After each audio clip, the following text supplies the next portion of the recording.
And good evening. We are live on the Mile High Huddle podcast. We're going to bring in our Facebook groups.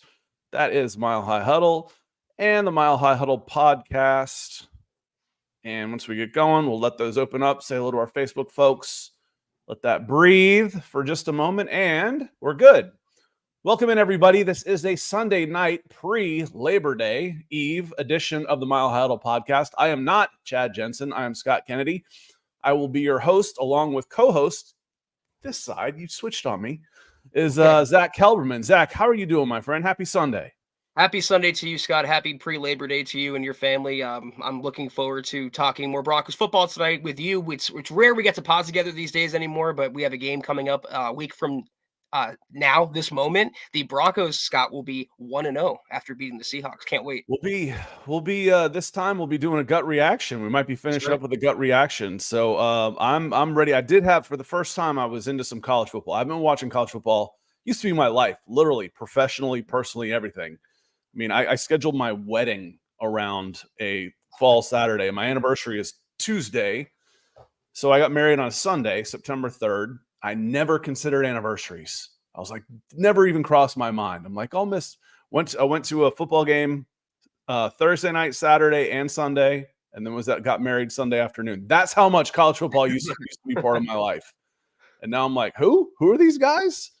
But I watched three or four games yesterday, and I had a good time doing it. So, but yes, it was a nice break to college football. We just got through with the rosters. We'll get in a little bit of that, but everybody, once the news happens, you want to know what's next, and we want to talk a little about ESPN has things that might surprise you, or don't be surprised if they had a topic for all 32 teams.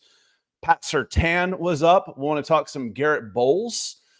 Pending free agency. We can actually talk some Cortland Sutton, throw him in there too as another pending free agent, Zack. And then anything else that happens to be on your mind, like with David McElrath coming in. Appreciate the support, breaking the ice for us over there on YouTube. He says, good evening, Broncos country. Chad, Zack, and Deacon Scott. Hashtag GBUSA, hashtag 12 and 5, hashtag Buckham ×3. And I'm running out of hashtags, Dave. You got too much hashtag game for me. Hashtag Nix for 6. See, anytime that comes up, y'all know this already. I was in college at Auburn the same time Bo Nix's dad was there. So I'm basically the same age as Pat Nix. And that was Nix for 6. I mean, that was 90. It wasn't 93. That was Stan White's last year. It was 94.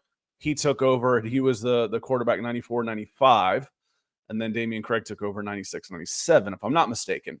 That was Nix for 6. So Pat Nix engineered some of my greatest memories in sporting history. So Nix has a special place in the Auburn family. Thank you, David. I think we'll coin SEAL Team Nix for Bo Nix instead of Nix for 6. If anybody's gonna get the right to put a name around here, it's gonna be the Duchess. That was Michaela's. And if it wasn't Michaela's, that's the first time I saw it. So I'm crediting Michaela. So that's right. Dylan, good to see you, Dylan. Hope you're doing well. Hope your show went well this weekend. He says, "Sup, Broncos country. Make sure you hit that like button on the way in. Share on all your platforms and subscribe if you haven't already yet."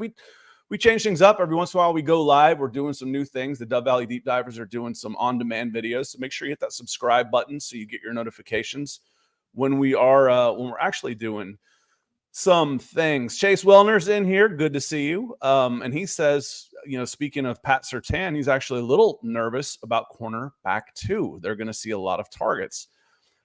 I worry about safety more than cornerback 2. I don't know. Maybe that's just me.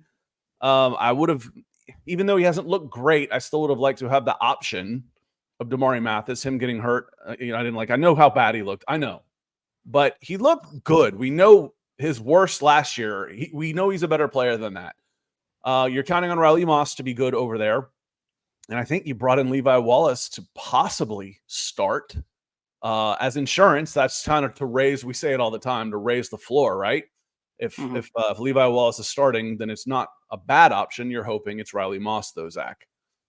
Yeah, I get your point because at least in the cornerback room, you have one certified stud in Pat Surtain. In the safety room, you lost Simmons. You don't have that stud. You have Brandon Jones, who's been hurt. You have PJ Locke, who was a career backup until last season. You have a couple other younger players that you're high on. So there's a little bit of concern in the secondary. Fortunately, that concern should be leveled off with the addition of Jim Leonard, the new safety coach or secondary coach. I'm not putting too much stock into Jim Leonard, but his expertise should make the whole back end a lot better. Chase. Daniel Barry Sports Highlights says, yo back at ya. And I was a Scott Hall fan, so I throw in the hey yo.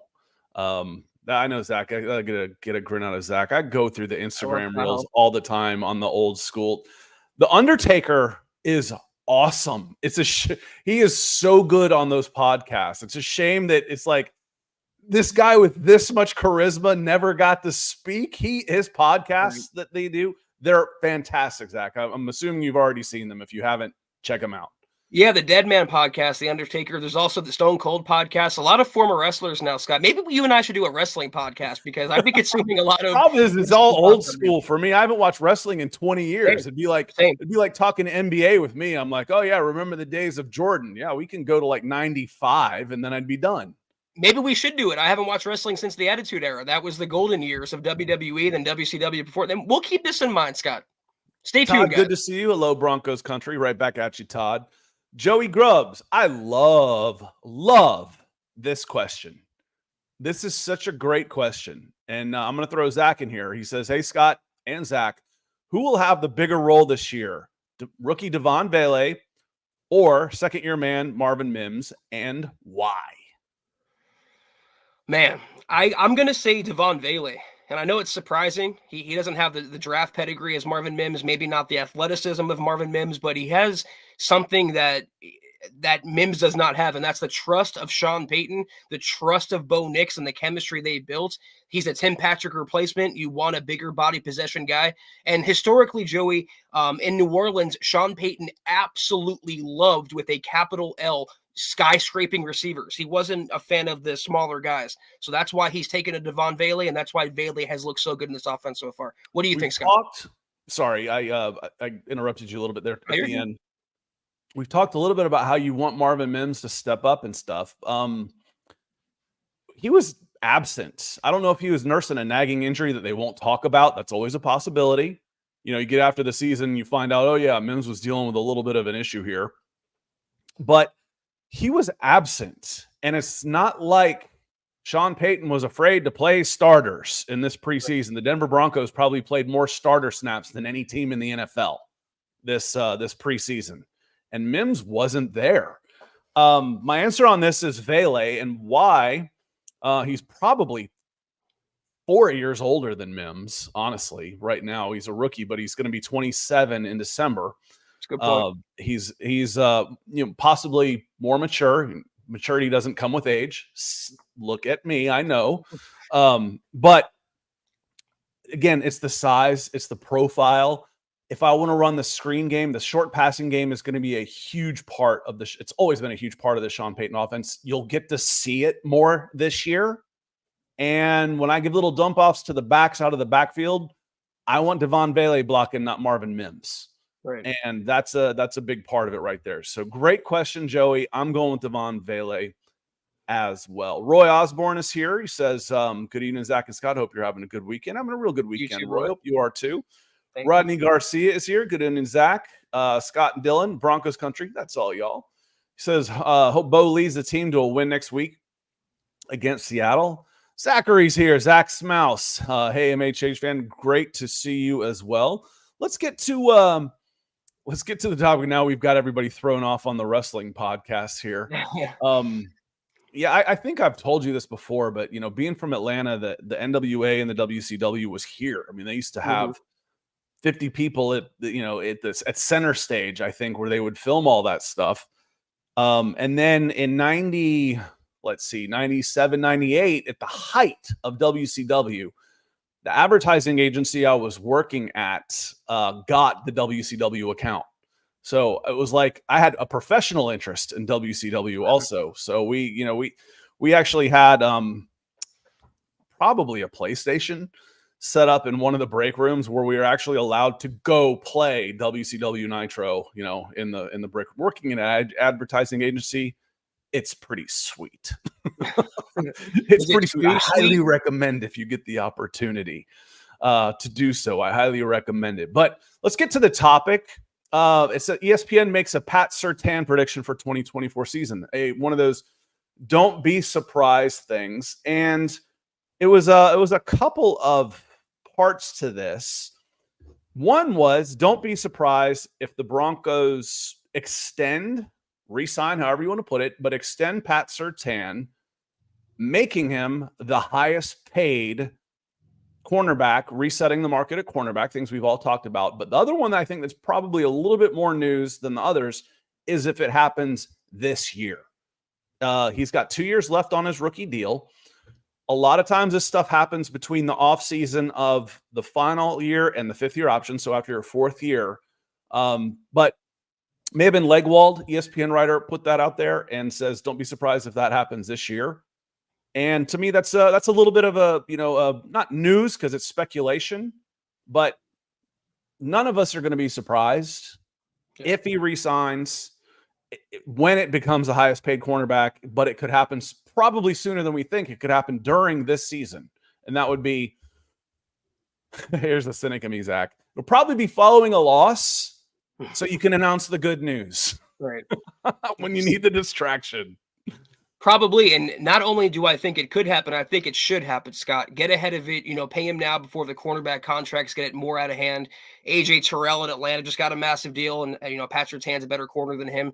You reward your good players. You did it with Quinn Miners. If I was George Payton, I can rustle some money together, no pun intended, because they're paying off Russell Wilson's dead cap. If you can do it, which they can, I would advocate to pay PS2 now, get it done, and lock him down for the future. Yeah, sooner probably rather than later. You don't want the new salary cap to come out before you have him re-signed. Yeah. Wait, you just got another $20 million in salary cap space. Cha-ching. When going through these predictions, I had said for a while that I think it'll probably end up being $100 million for Pat Surtain. Call it somewhere in the neighborhood of $25 million a year. A 6-year deal, $100 million guaranteed. That ends up being a 4-year deal, 25 per with 2 club options that are basically extenders. AJ Terrell got like 21. I thought AJ Terrell would get about 17. 16 or 17 is where I'm thinking, because that puts him 7 to 10 on the scale of corners, and he's in the 20s. Zach, Pat Surtain might be the first $30 million corner.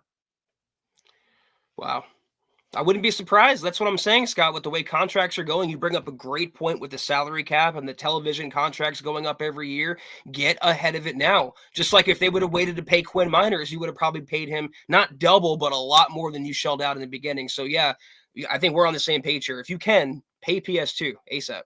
Yeah, because there hasn't been a big cornerback deal for a couple of years. I mean, Jalen Johnson was close, but the market resetting types, like we've seen with the wide receivers, or every single new quarterback contract that comes out is, and what happened with the guards this year, the offensive guards, the defensive tackles went up pretty exponentially. But you know who's been holding? Were the corners.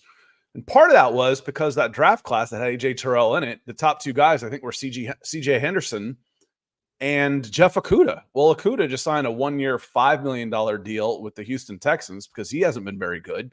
CJ Henderson, I'm not even positive he's still in the league. He was traded away pretty much right away. He just got cut, actually. There you go. And AJ Terrell has been the cream of that bad cornerback crop of in the first round. Jalen Johnson, I think, was a second rounder. So yeah, that to me, that is don't be surprised if, but I think that's a good piece of information that, watch for Surtain to get his deal done sooner rather than later. And it makes sense. It really does. Why not? Why not? What would you wait for in this case? I advocated, Zach, wait for Russell Wilson. That wasn't really a thing, though. When they traded for him, they already had a contract done for the most part. I'm not going to accept this trade unless it comes with a new contract. That was already pretty much in the cards, but there's no reason to wait on Pat Surtain. If Pat Surtain wants to stay in Denver, pay the man. And I think paying him will want to keep him in Denver, want to make him stay in Denver. You're right. I think the bigger surprise here would be if he becomes the first $30 million a year quarterback. But the bar is getting raised higher now, Scott, because non-quarterbacks are getting paid almost like quarterback money. I think Justin Jefferson became the highest highest paid non-quarterback in NFL history. Was it CD Lamb was the second highest, or another receiver was the second highest. So other positions are starting to creep into that stratosphere, and PS2 is as deserving and as good as anyone else who makes that kind of money. Well, kind of. If we look back 5 years ago, they're making quarterback money, but now every quarterback's making $50 million. So 30 million is like, okay, they're in quarterback territory. Not anymore. All the quarterbacks are making 50 million now. When you're making wide receivers, you're making 30. You got interior linemen making 30. I think Surtain's got a chance to be the first $30 million corner. And it may be on a 3-year deal, then call it a 5-year deal, $100 million guaranteed. And that ends up being a 3-year, 33 each with some, however they end up doing it. But the guaranteed money is all that matters. Yeah. And I think it ends up being 30 million guaranteed over a couple of years. So we will see. Brandon coming in with some stars. Appreciate you, Brandon, with some stars over there on Facebook. Appreciate the support. He says, what is a realistic stat line, in your opinion, for Nix week 1 against the Seattle Seahawks? Man, I'm trying to be realistic here. Tough matchup for Bo and the Broncos week 1 at Seattle. Tough place to play. Yeah, they don't have Pete Carroll, but they hired Mike McDonald, great defensive mind. They're going to give Bo Nix a little bit of a problem. This is not the same defense as he saw in the preseason. And I'm a big Bo Nix guy. So it might be more of a running game. It might be more of a low-scoring game. It might be an ugly game. But as long as the Broncos come out with the W, I don't care. To that extent, I could see 220 passing yards, a touchdown, and a pick, and the Broncos get the win. Damn, dude. It's like we're right here. I was going to go 220 yards. I'm thinking somewhere along the lines of 20 for 34 passing. And realistic to me means optimistic. Like, what would be optimistic without being crazy? And I had 2 touchdowns. Right. So okay. 2 touchdowns and a turnover somewhere along those lines. And somehow Chad Jensen, appreciate you, Brandon. Somehow Chad Jensen can pull this off. I tried it one time around a bunch of dudes, and I was like, because it didn't come off very well. And luckily they're all about my age and they all know the movie, so it wasn't too bad. But Chad can pull this kind of stuff off. I miss your Musk. Thank you for the super chat, Chad Jensen. I think it was with a bunch of baseball dads, because you end up having a group that you hang out with, and then everybody goes and plays for another team the next year. So it's like, we miss the dads, man. Hell with the kids. We miss the dads. Missed you too, Chad. Happy to sit in tonight. Hopefully we can do you proud. So good question, Brandon Williams. I think realistic in there. Now, I mean, realistic, is it possible to go for 300 yards and 3 touchdowns? Yes. But if I'm setting an over-under, if you're looking at one of those prop bets, I'd probably be at 220 yards, a touchdown and a half, and a half of an interception, and I'd probably take, I think two touchdowns, I think is okay. I'd feel okay saying 2. Probably going to be an interception in there. The important one on this one, though, Brandon, 17 games. How many sacks? Does Nix take?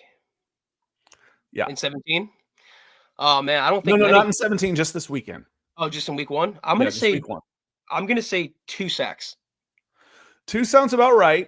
It's funny that the conversation over the summer about Jarrett Stidham. Jarrett Stidham was actually sacked at a higher rate in his starts than Russell Wilson was in his. It's I told you, I'm in the background just pounding away at the keyboard.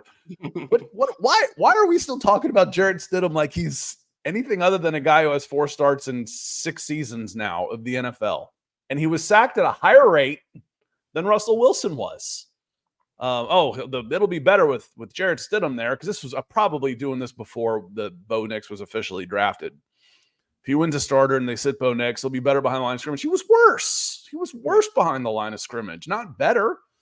So we'll see. But Brandon, what do you think on realistic, and what do you think in the chat on realistic stat line for week 1?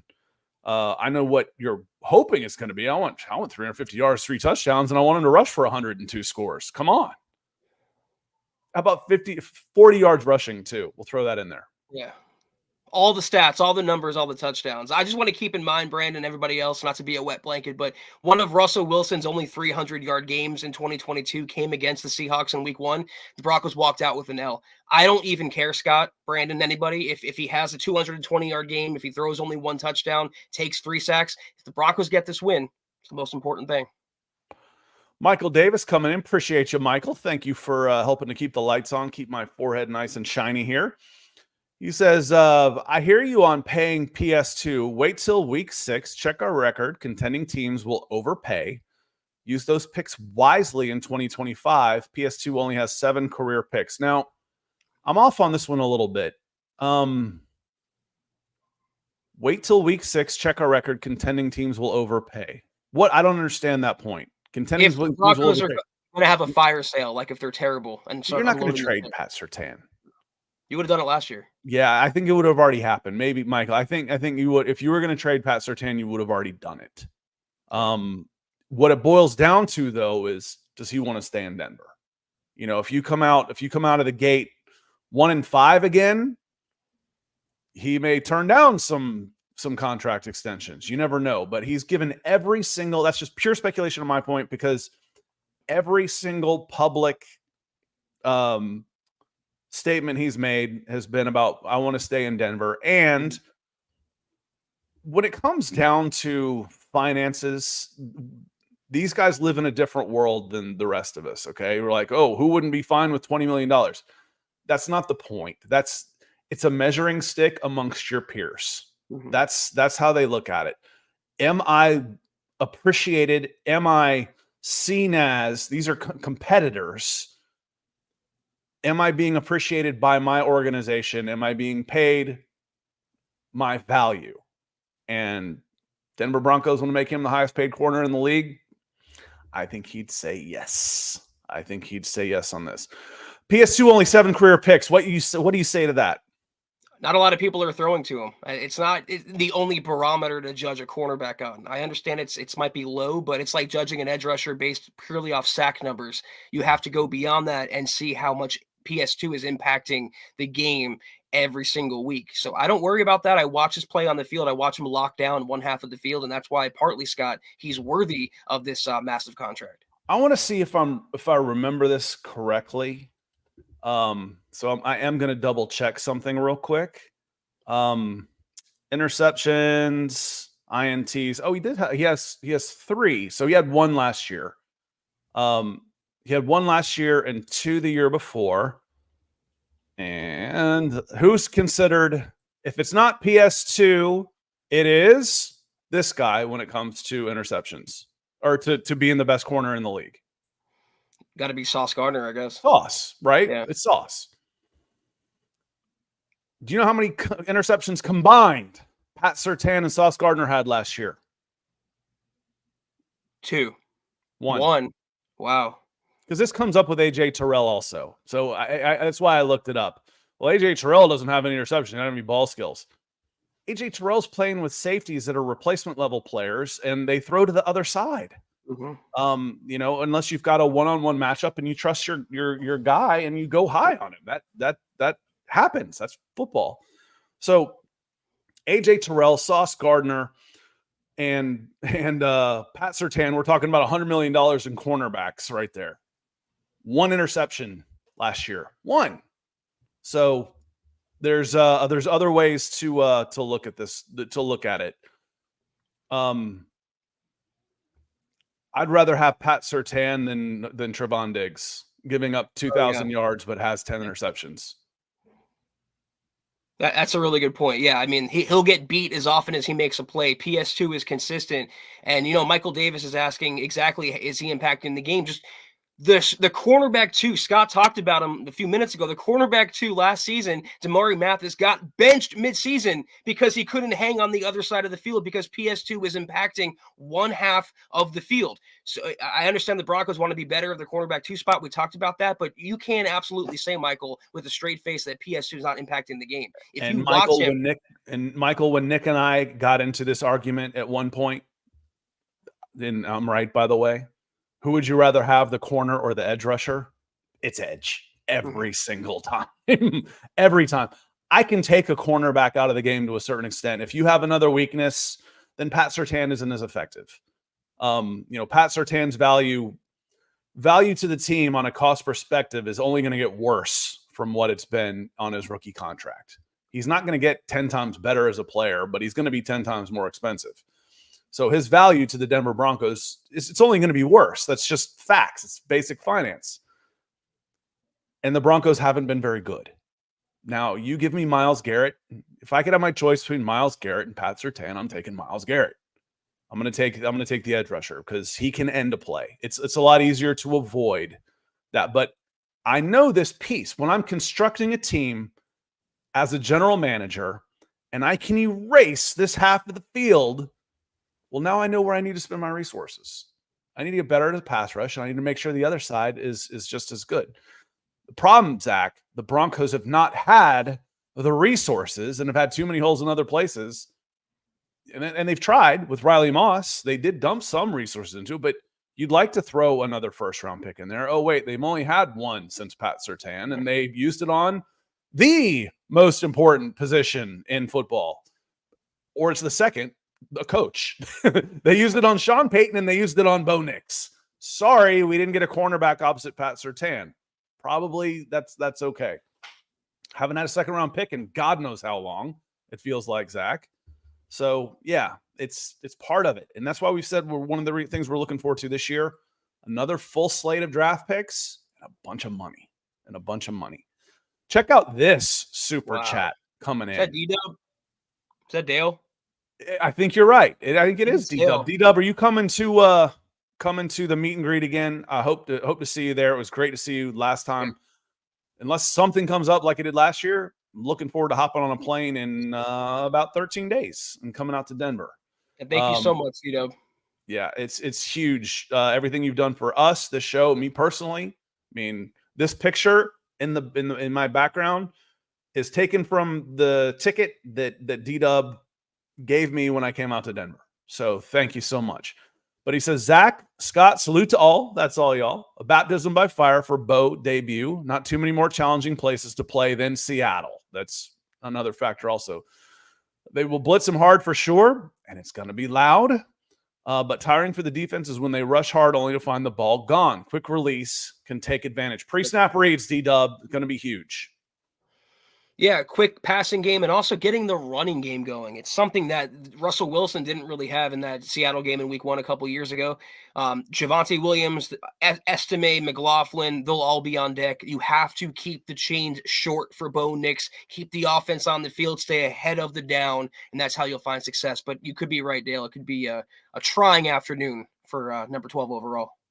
He's coming in with the brace. He's got 2. He's popping in 2 goals for us here. Thank you. Thank you, sir. He says, what are your thoughts? What position ? Will have the biggest impact on success or failure on both sides of the ball for game 1 at Seattle besides QB? All right. Normally I say left tackle. This is easy. So I'm going to say up for the Denver Broncos. That's a great question. You could go center, but I feel okay about the center. Is it outside of quarterback, which is a big unknown? Running back is kind of for me, until I see Javonte Williams turn into 3 years ago, Javonte Williams, then I don't have huge expectations. This wide receiver group is a big question mark for me. So outside of Courtland Sutton, can I double Courtland Sutton and shut down your passing game? If I can do that, you're in trouble. If Devon Vele, if Marvin Mims, if Troy Franklin, and frankly, they could elevate 2 wide receivers also. We might see David Sills. We might see little Jordan Humphrey. Can those guys, can Greg Dulcich become another weapon besides everything within 5 yards of the line of scrimmage. You've got to be able to get those guys off of your players to back off just a little bit, or it's going to be a long night. So for me, maybe wide receiver 2 on that side of the ball. I was going to say offensive line as a whole. I get, there's center is more of a worry than other areas, but again, the Seattle defense is really good. It's a tough place to play.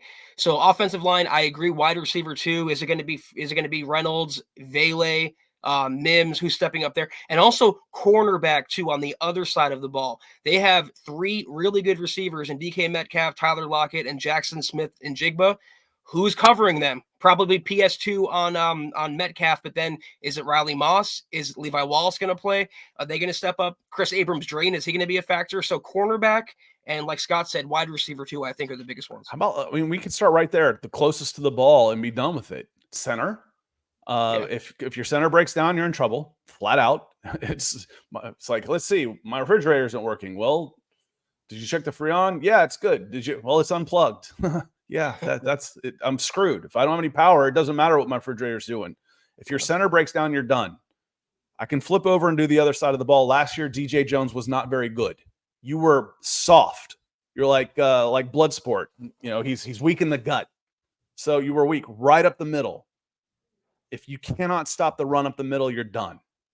It just becomes, everything else just becomes too easy. So you can almost say Luke Wattenberg and DJ Jones right there, or Malcolm Roach if he needs to come in and do it. But there's so many questions with a young team that we're going to get some answers. Now, we won't have the final answers. It's a 17-week season, and I will not overreact to whatever happens, good or bad. I may overreact if it's super good. If it's super bad, I'm cynical. I won't overreact. If it's super good, I'll be like, oh my God. We'll see. But thank you so much, D-Dub. I hope you are doing well. And Brandon follows back up. He says, I personally don't care about getting picks for PS2. If he takes this guy out of the game, then he does his job. Exactly. Did y'all ever hear the old Deion Sanders story? Like his first week with the Cowboys, they're going him through some install, and he says, whoa, whoa, whoa, whoa, whoa. And he walks up to the whiteboard, grabs a marker, circles the team's number 1 receiver, and says, that guy's mine.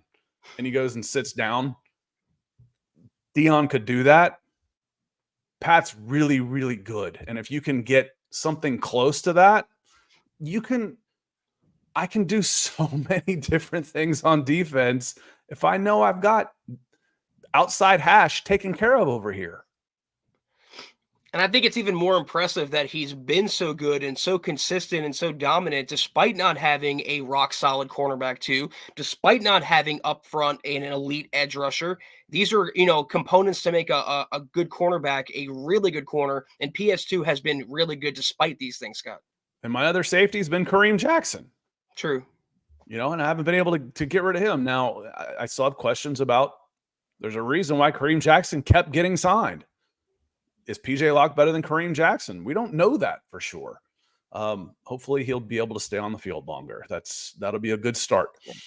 Darius Simmons, good to see you, Darius. Thank you, Darius. He says, what's up, guys? It's been a while. Since I've caught either of you live. Is there a clear wide receiver 2? I feel like it's Reynolds. I hope it's Mims. The answer for me on this is no. There is not a clear number 2 wide receiver, but coming in, the guy with the most experience probably gets it by default. Yeah, it's like saying there's no clear RB2, Scott. It's going to be like, I think, a rotating hot hand, whoever fits the scheme, the opponent, the down, the distance, etc. I thought it was going to be Marvin Mims, then he played late in the preseason. I thought it was going to be Tim Patrick, then he got cut. I think if you had to narrow one down, it would be Reynolds, but don't be surprised if Vele works his way up to wide receiver 2 in short order. And blocking is going to be a big part of that.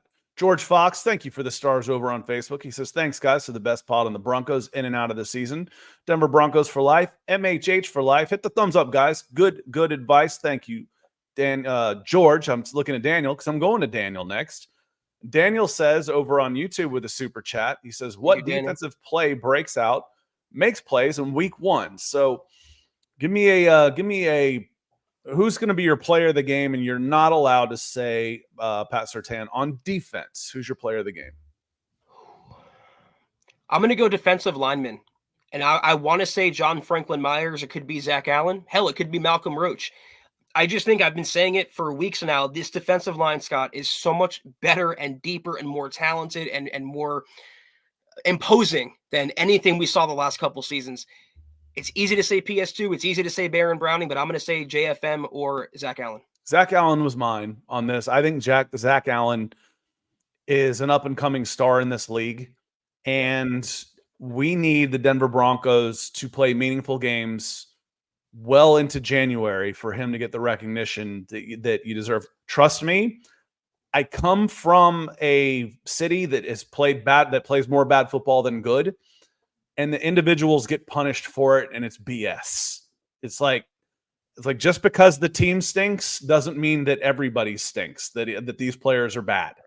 And they don't get the recognition they deserve. I think Zach Allen is a budding star in this league, and to get the recognition he deserves, the Broncos are going to have to win some games. Good question.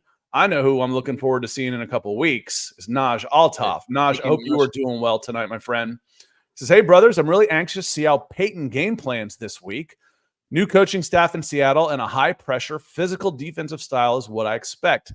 This is a rough place to start for Nix, but necessary. Yep. The good thing with Patrick Nix, it's not going to be a whole hell of a lot difference than when he's played in Seattle before. Now, he hasn't had he's had plenty of success in Seattle playing UW. If you look at his numbers, his team has lost, but, he's playing out there in the Pac-12. Seattle defense will probably be a little better than a Pac-12 defense, but he's putting up numbers. He's been in every hostile environment you could possibly think of. He's played in front of 90,000, in Alabama, whether it's for Auburn or against Alabama. I don't know if he played Tennessee. I don't remember it that close, but for every freaking stadium in the SEC is 90,000 plus. He's done it. He's been there. He's not going to be phased. The good thing is we know the moment is not too big for him. It's the team. Seattle's good.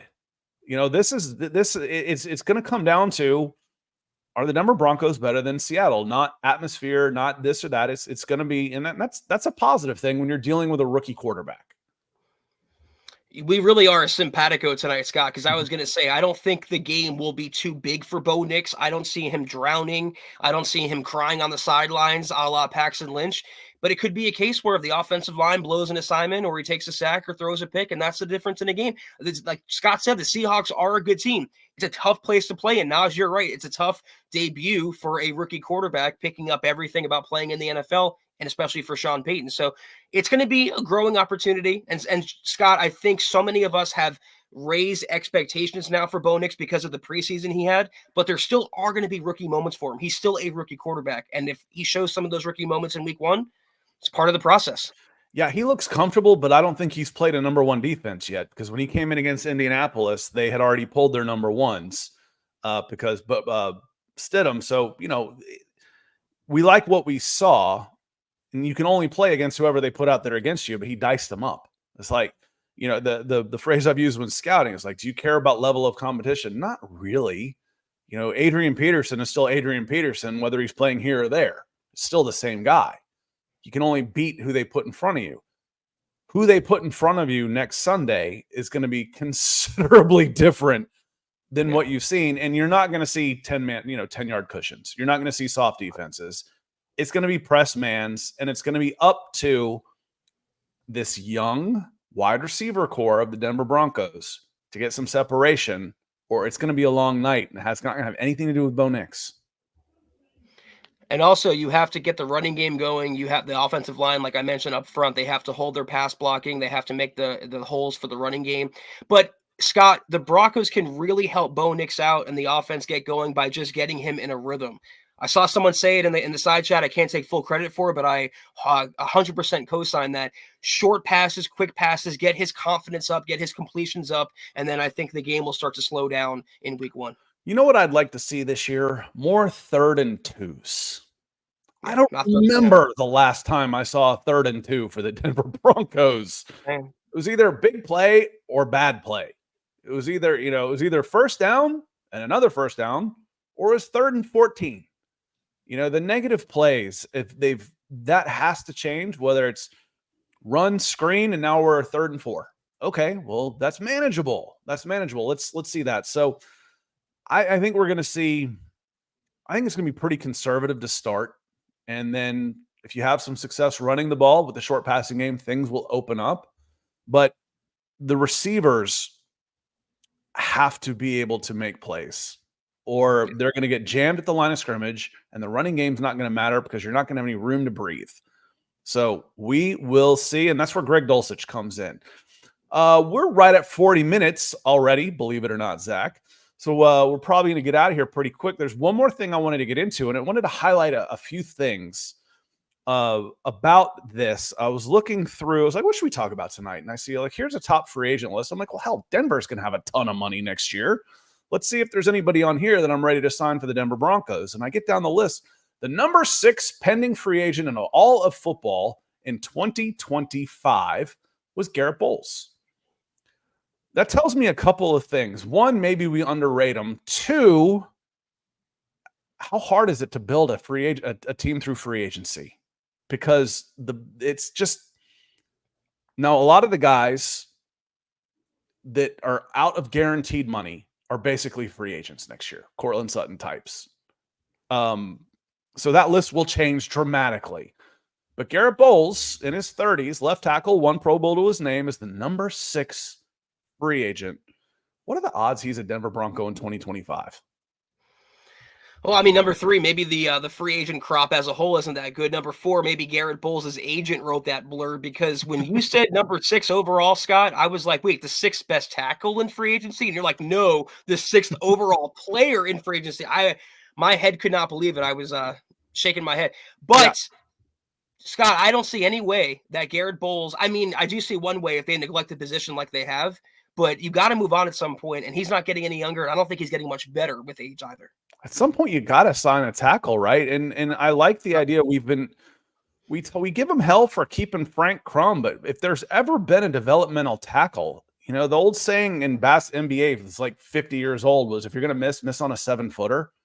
Well, if I'm going to miss on a guy in football, he's going to be 6'8", 320 pounds, running a 4.9. Let me take a chance on that guy. There's a good, raw developmental piece. Do I want him to play? I think he'll probably be inactive 16 games this year. But they didn't want to expose him to the practice squad because they thought they would lose him. And they're probably right, because someone like me who looks at traits would have gone, I want that guy. I want that guy for a year. Let's see what happens. But going through this list, it was on Bleacher Report.